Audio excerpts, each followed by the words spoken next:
옆에 계신 분들과 함께 인사 나누면 좋겠습니다. 주님 안에서 사랑하고 축복합니다 하며 인사 나눠볼까요?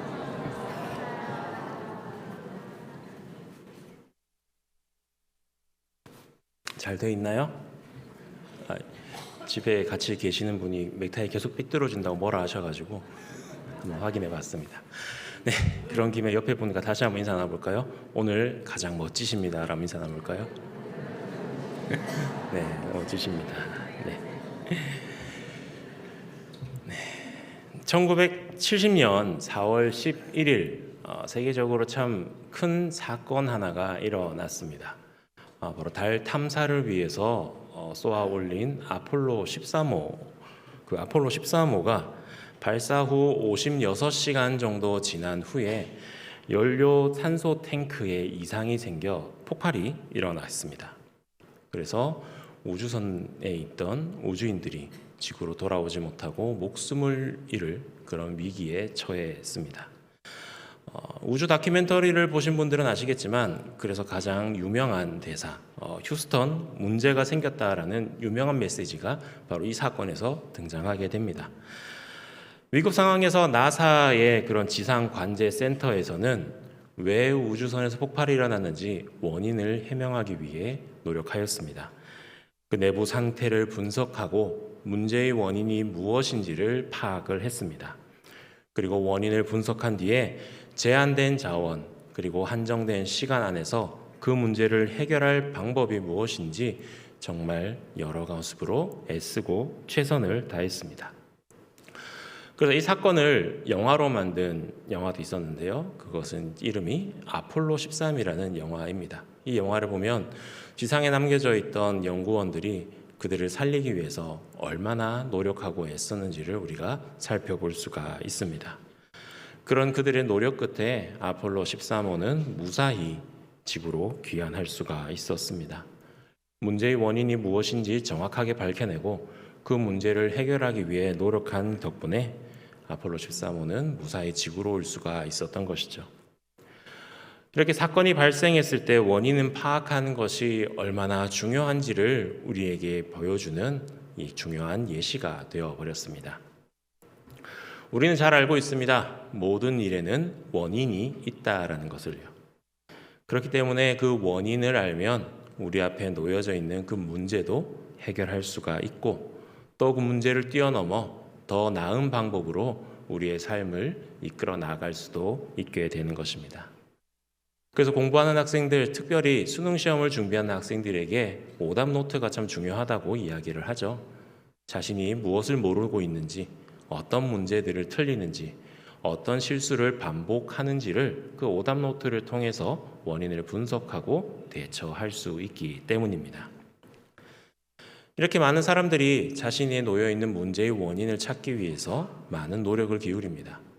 그런데 어떤 부류의 사람들은 자기가 겪고 있는 실패와 좌절 가운데 그런 어려움 가운데 넘어지고 자포자기하고 삶의 그런 원인을 찾지 않고 그냥 절망 가운데 빠져 있는 그런 사람들이 종종 보이기도 합니다.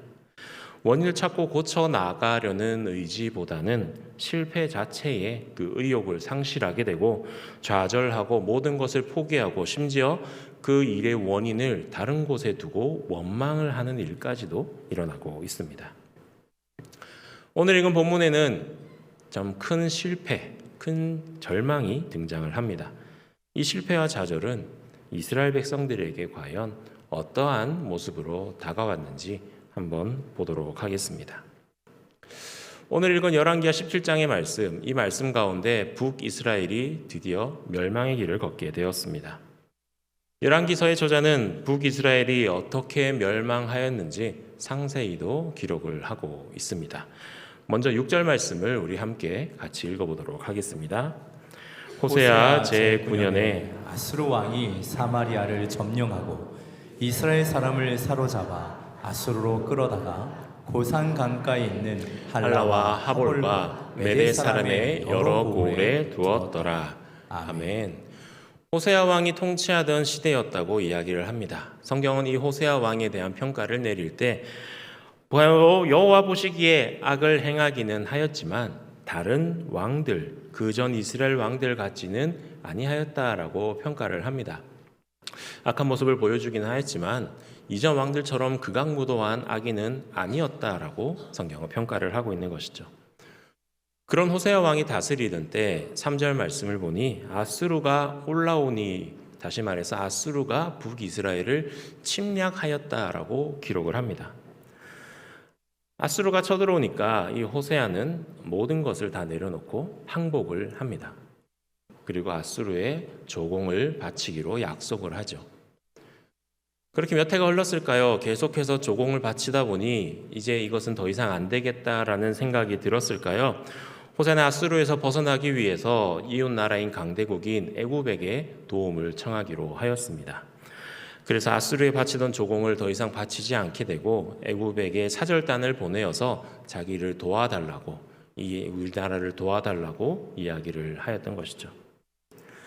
그러나 그 사실을 알게 된 아수르의 왕 살마네셀은 북이스라엘을 그대로 침공하고 말았습니다. 그리고 사마리아를 함락시키고 왕을 비롯한 여러 백성들을 포로로 삼게 되었습니다. 결국 이것은 북이스라엘의 멸망을 의미합니다. 5절 말씀에 아수르가 온 땅을 두루 다녔다라고 기록하고 있습니다. 이스라엘을 완전히 무력화시켰던 것이죠. 또 사마리아를 3년 동안 둘러쌌다라고 기록을 하고 있습니다. 사마리아 땅에 들어가는 모든 경제적인 활동을 끊어버리겠다라는 뜻이죠.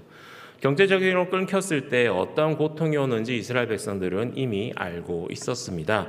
우리가 봤듯이 열왕기하 6장에서 보면 아람한 베오다당이 사마리아를 둘러쌌을 때 그 성에 어떤 일이 일어났는지 우리는 잘 알고 있습니다. 두 여인이 자기 아이를 먼저 잡아먹고 나누어 먹자라는 사건이 일어날 정도로 비참하고 참혹한 사건들이 일어나게 되었죠. 극심한 고통이 수반되는 시기였을 겁니다. 그 시기가 무려 3년이나 지속되었습니다. 아수르는 이런 고통을 너무나도 잘 이용하는 민족이었던 것이죠. 이스라엘 백성들이 겪었던 고통은 상상을 초월한 고통이었을 것입니다. 그렇게 사마리아는 정복당하고 이스라엘은 멸망의 길을 걸어갑니다. 이스라엘 백성들은 아수르와 메대의 여러 고을로 끌려가는 신세로 전락해버리고 말았죠. 이런 북이스라엘 멸망은 단순히 역사적 사실을 확인하기 위해서 기록된 것이 아닙니다. 하나님의 심판이 얼마나 무섭게 우리에게 임하는지를 알려주시는 그러한 중요한 사건으로 우리는 바라보아야 합니다. 하나님께서는 이스라엘 백성들에게 여러 차례 경고하셨습니다. 선지자를 보내시고 말씀으로 임하여 주셔서 회개하고 돌아오라라고 말씀해 주셨습니다. 그렇지만 그들은 그 말씀을 듣지 않았습니다. 회개의 길을 걸어가지 못하고 계속해서 멸망의 길을 걸어가게 되었습니다. 하나님의 택함을 받은 이스라엘 백성들이 왜 이렇게 멸망의 길을 걷게 되었던 것일까요? 오늘 본문에는 그 이유도 상세하게 기록하고 있습니다. 7절에서 8절 말씀을 함께 봉독하겠습니다. 7절에서 8절 말씀입니다.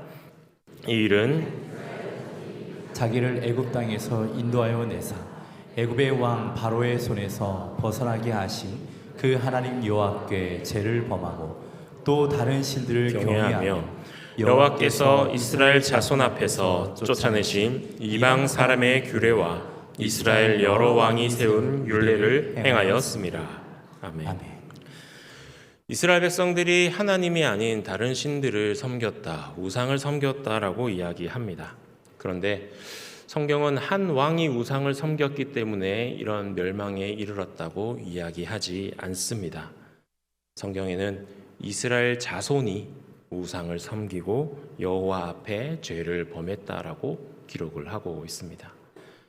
단순히 어느 특정한 사람들의 잘못 때문에 멸망한 것이 아니라 온 이스라엘 백성의 죄 때문에 멸망의 길을 걸어갔다고 이야기하는 것입니다.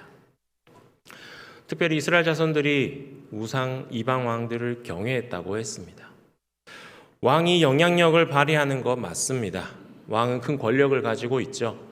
그래서 그 나라를 자신의 뜻대로 이끌어 나아갈 수 있습니다. 하지만 고대의 권력을 갖고 있던 왕이라 할지라도 백성들의 눈치를 살펴보는 것은 어쩔 수가 없었습니다. 백성들로부터 인기를 얻는 것이 중요했기 때문이죠. 백성으로부터 좋은 인기를 얻어야만 여러 가지 반란이라든지 이런 문제들이 덜 일어났기 때문입니다. 그래서 백성들로부터 인기 있는 정책들을 펼쳐내는 것이 왕의 업무였고요. 또 왕이 시행했던 수많은 정책들은 백성들이 보기 좋은 정책들이 대부분이었습니다. 결국 이스라엘 백성들, 그 백성들이 우상을 섬기고 하나님을 멀리 떠나 살아갔던 그 모습들은 결국 백성들이 기뻐하고 좋아했던 그런 모습들이라는 것을 알 수 있습니다. 이스라엘의 왕이 하나님 앞에 잘못된 정책을 펼치는 것도 백성들이 그것을 기뻐했기 때문에 결국은 그런 정책을 펼쳐 나아가는 것이죠. 그들의 마음속엔 이미 하나님이 아니라 세상의 욕망과 자기의 이익이 사로잡아 있었기 때문입니다. 그런 마음들이 너무나도 완악하고 강렬했기 때문에 이스라엘 백성들은 그런 정책을 펼치는 왕을 좋아했고, 왕은 그런 정책을 계속해서 펼칠 수밖에 없었던 것이죠. 악이 악을 낳는 그런 악순환이 서로의 멸망의 길로 인도해 갔던 것입니다. 결국 그들은 하나님이 계셔야 할 자리에 하나님을 저버리고 우상을 세웠습니다. 하나님을 섬겨야 할 모습으로 우상을 섬기기 시작했습니다. 특별히 7절에 경외하다라는 말은 구약 성경에 하나님 앞에 사용했던 그러한 단어들입니다. 신명기 4장에서는 하나님을 두려워하며 그의 말씀을 듣는 것을 경외하다라고 이야기했고, 신명기 5장에서는 그의 율례를 지켜온 것으로 정의를 내렸고, 또 신명기 6장에서는 그의 모든 법령을 행하는 것을 경외하다로 이야기하였습니다. 그런 경외하다라는 단어를 우방신 이방의 우상들에게 사용하고 있는 것입니다. 그들은 하나님을 두려워하여 하나님 말씀에 귀를 기울여야 했건만 결코 그렇지 않았습니다. 하나님의 말씀보다 이방 사람들의 규례에 더 귀를 기울였습니다. 이스라엘 여러 왕이 세운 율례를 더 지키려고 애를 썼습니다. 그 결과 그들의 존재는 하나님의 백성이 아니라 이방 신들, 다른 신들의 백성이 되고 말았습니다. 하나님께서는 그런 백성들을 너무 안타까워하셨습니다. 그래서 여러 선지자들을 보내고 회개하라고 촉구하셨지만 백성들은 듣지 않았습니다. 하나님의 말씀을 듣고도 실천하지 않는 것, 불순종한 모습을 보였고, 그런 불순종의 연속으로 인하여서 결국 멸망의 길로 접어들었습니다. 이스라엘 백성들은 선지자의 경고를 무시하고도 자기 뜻대로 살았기 때문에 하나님께서 내리시는 그 심판을 피할 수 없게 된 것이죠. 9절에서 12절 말씀을 또 같이 읽어보도록 하겠습니다. 9절에서 12절 말씀입니다.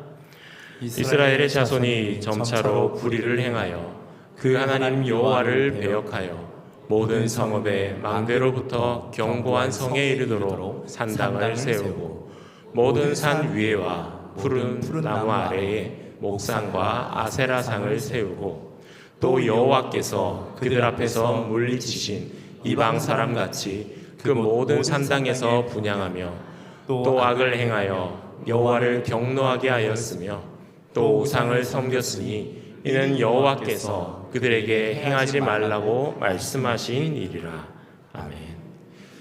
그에 그치지 않고 이스라엘 백성들은 망대에서부터 큰 성읍까지 산당을 세웠다라고 오늘 말씀은 기록하고 있습니다. 우상들을 하도 산당에서 제사 지내고 경배하다 보니 산당하면 우상들을 섬기는 곳으로 생각하기 쉬운데, 성전이 지어지기 전 산당은 하나님께 예배하고 하나님께 제사 드리는 그러한 장소였습니다.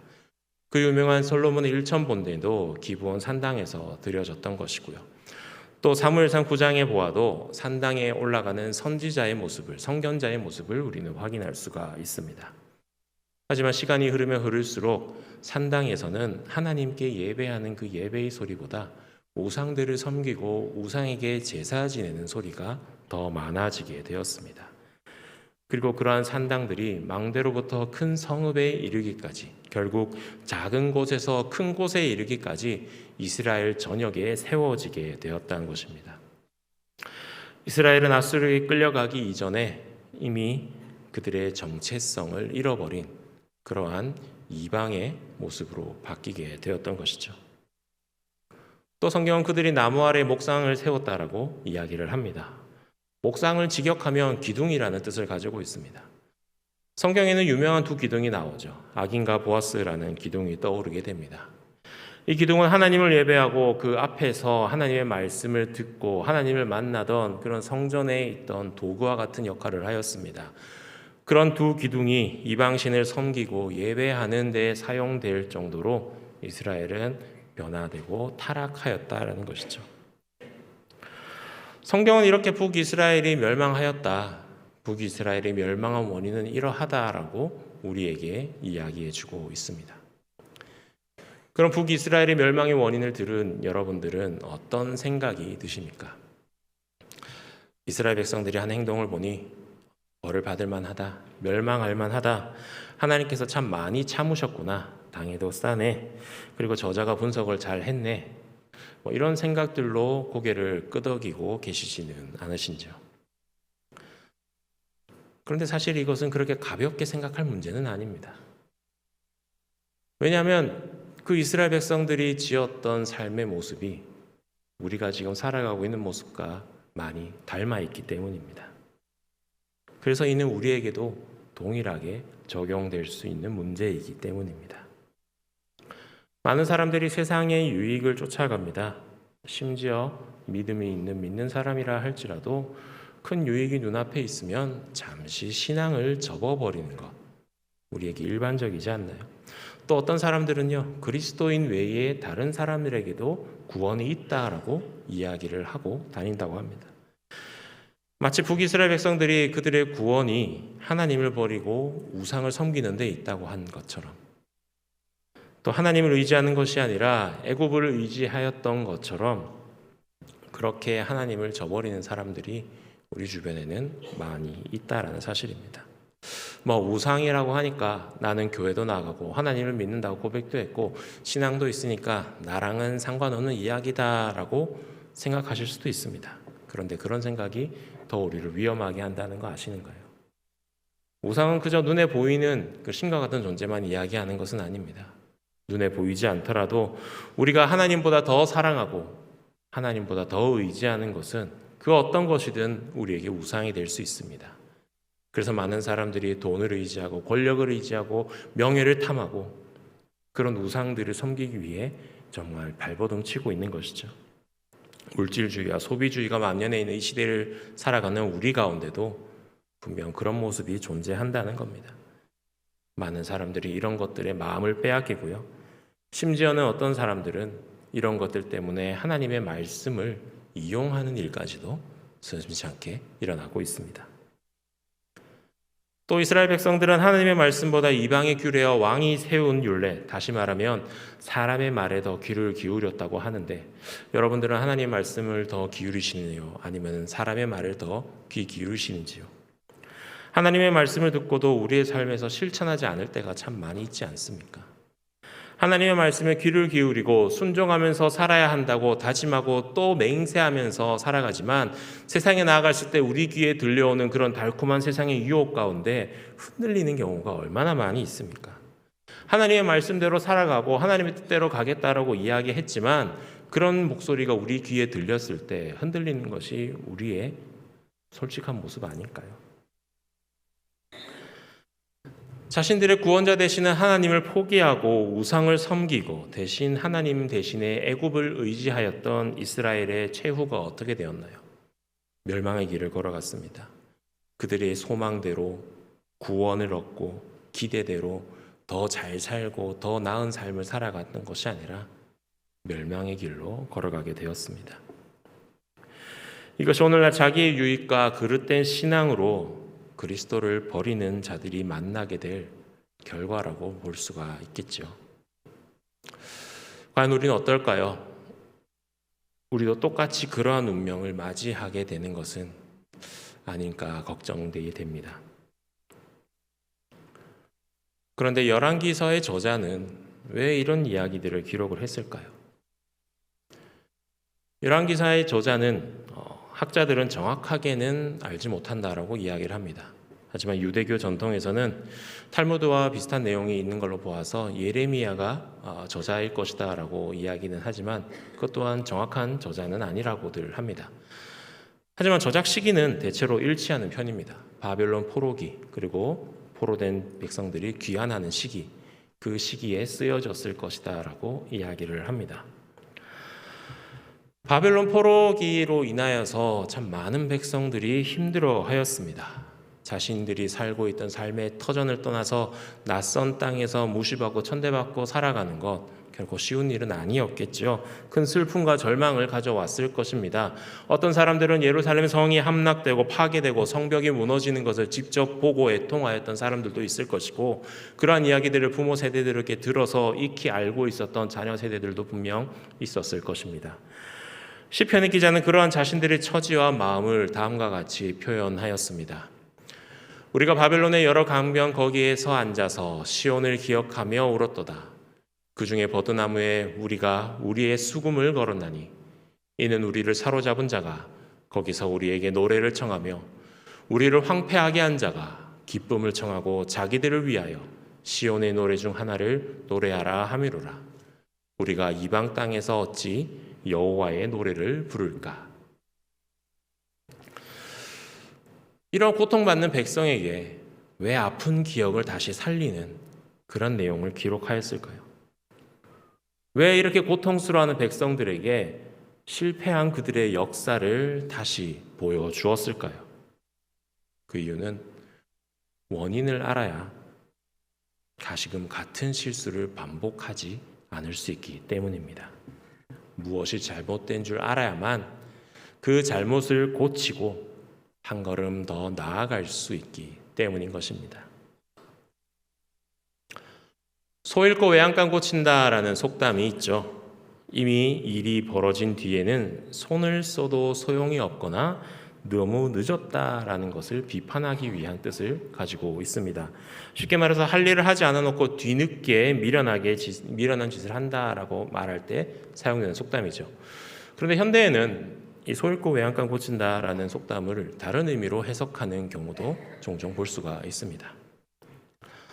스토브리그라는 드라마가 있었습니다. 2019년도에 방영된 드라마인데요. 프로야구단의 단장의 주인공으로 있는 그런 드라마인데, 정규 시즌이 끝나고 선수들을 보강하고 팀의 전력을 강화하기 위해 연봉 협상을 하는 등 그런 스토리를 가지고 있는 드라마가 스토브리그의 줄거리였습니다.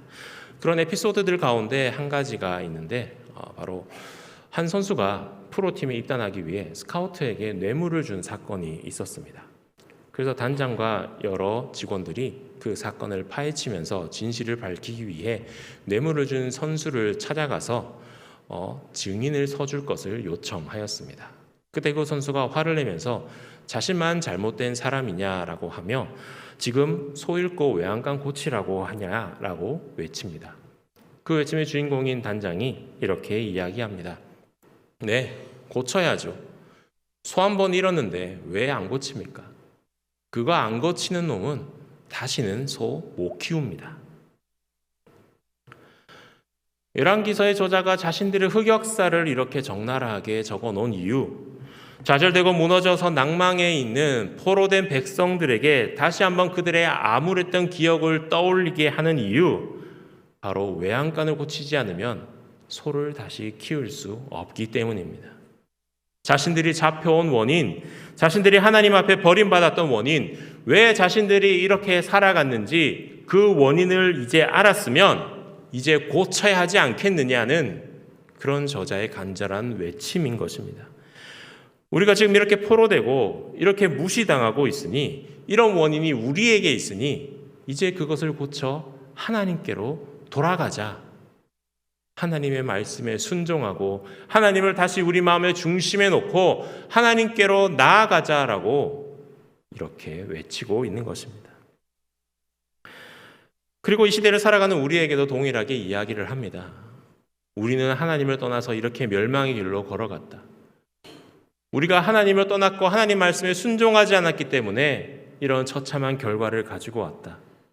너희는 그러지 말아라. 너희는 우리의 모습을 반병교사 삼아서 온전히 하나님 말씀을 순종하며 하나님께로 나아가기를 바란다. 그런 메시지를 우리에게 던져주고 있습니다.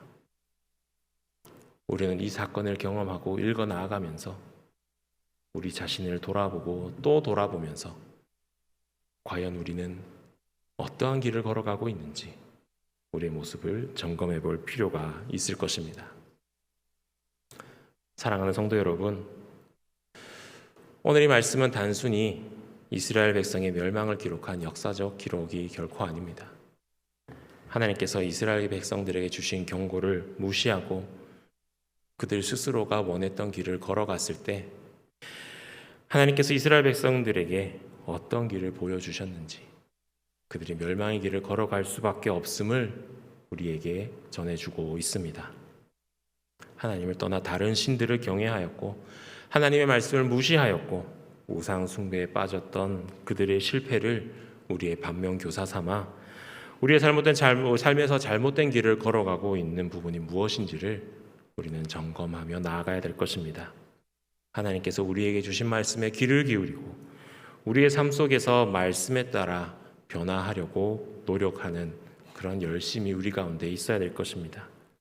문제가 발생했을 때 원인을 알고 회개하며 하나님의 뜻에 합당한 삶을 살아갈 수 있도록 나아가야 될 것입니다. 그런데 그것이 쉽지 않을 겁니다. 우리는 너무 연약하기 때문입니다. 그리고 우리 주변에는 우리를 미혹하는 너무나도 많은 달콤한 소리들이 우리에게 계속해서 들려오기 때문입니다. 그렇기 때문에 우리는 이 저자가 기록해 놓은 북이스라엘의 역사를 계속해서 읽어 나아가야 될 것입니다. 끊임없이 우리를 되돌아보며 내가 하나님보다 더 사랑하고 있는 것은 과연 무엇이 있는지, 내가 하나님보다 더 의지하고 있는 것은 무엇이 있는지 계속해서 돌아보아 우리의 삶에 하나님을 중심에 놓고 우리의 우선순위를 하나님께 맞추고 하나님의 말씀에 따라 살아가야 할 것입니다. 문제의 원인을 알고도 그것을 바로잡지 않으면 우리는 또 다른 실수, 또 다른 잘못을 반복해서 일어날 것입니다. 하나님께서는 분명 우리에게 그 원인이 무엇인지 알게 해주셨습니다.